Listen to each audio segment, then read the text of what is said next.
Hey YouTube, I'm back with another video covering Starfield. So let's look at the performance of Starfield on an older system. So this is a Zen 3 based Ryzen 7 5800X, and I've paired this up with the RX 6700 because I kind of think this is representative of a relatively low cost PC that can get Starfield running at 1080p depending on the settings. So it is worth noting that the RX 6700 was also the lowest cost GPU that came with a free copy of Starfield Premium.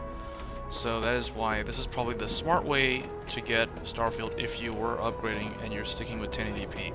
So as we can see here, we are running the game at Ultra preset 1080p, and we are getting around 55 or so FPS in New Atlantis. So this is a CPU heavy area. However, from my previous testing in other videos, I encourage everybody to watch those if you are curious in how it runs in different configurations. It runs pretty much the same regardless of whether you're in New Atlantis or if you go to a different planet or a different moon. So at Ultra we are able to average in the 50s.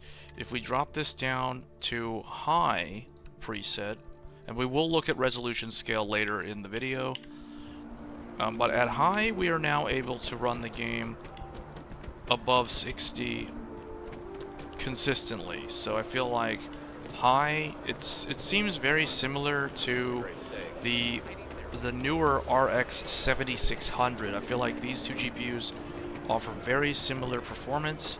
This one does have 2 more gigabytes of VRAM, but it is older, so it lacks some of the optimizations. It lacks AV1 encode.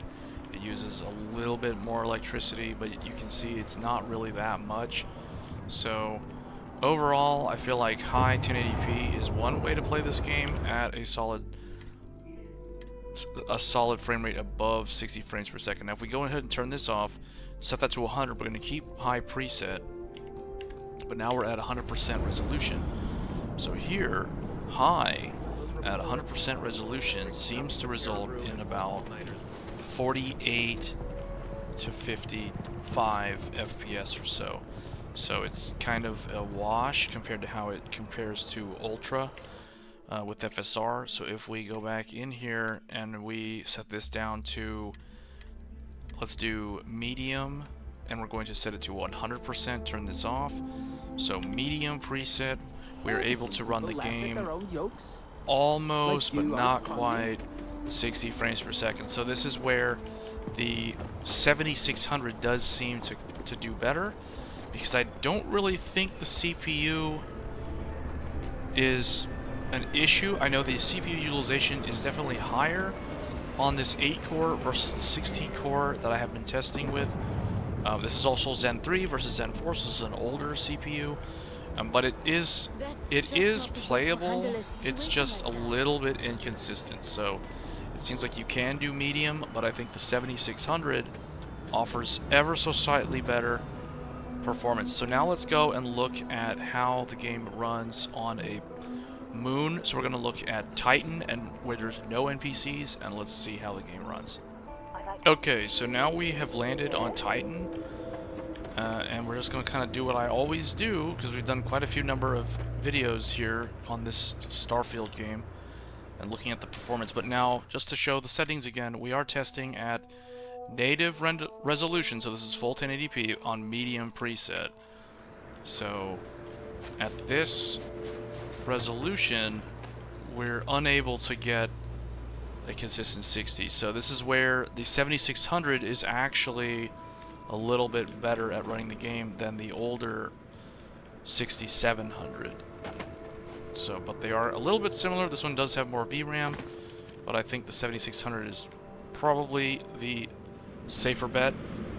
However, this graphics card includes the premium version of the game, whereas the 7600 only includes the base game. So there is also that, which is kind of weird how they placed the product segmentation, or I guess the promotion for Starfield, in terms of which GPUs included premium and which ones did not. So Alright, let's try a couple things here. Let's now try Ultra again with FSR 75% render scale. I'm just curious to see. So Ultra with FSR actually seems to run worse than medium without FSR, which is actually kind of surprising. But I do think that during high motion sequences, I think the native resolution does look better at 1080p than an upscaled image to 1080p. So I kind of think medium looks better at native. So if we go all the way to 100% ultra, now we're down to like 30. So again, it doesn't really seem like the CPU was a problem. It seems more like it's a problem with like some sort of engine limitation in terms of how the game is utilizing the graphics card. So it's a little unfortunate. Hopefully there'll be some kind of updates later on throughout this game's lifespan, but if I had to recommend how to play the game on a RX 6700, I would say medium at 1080p native resolution with no dynamic resolution scaling, because this seems to get the best image quality, and it is close to 60 to the point where with FreeSync or variable refresh rate, those sort of options as kind of a workaround, that can fix the problem. So that's a look at the game. It's a little bit underwhelming in terms of how demanding it is. So hope you guys found this video useful, and I will catch you guys in the next one. Thanks.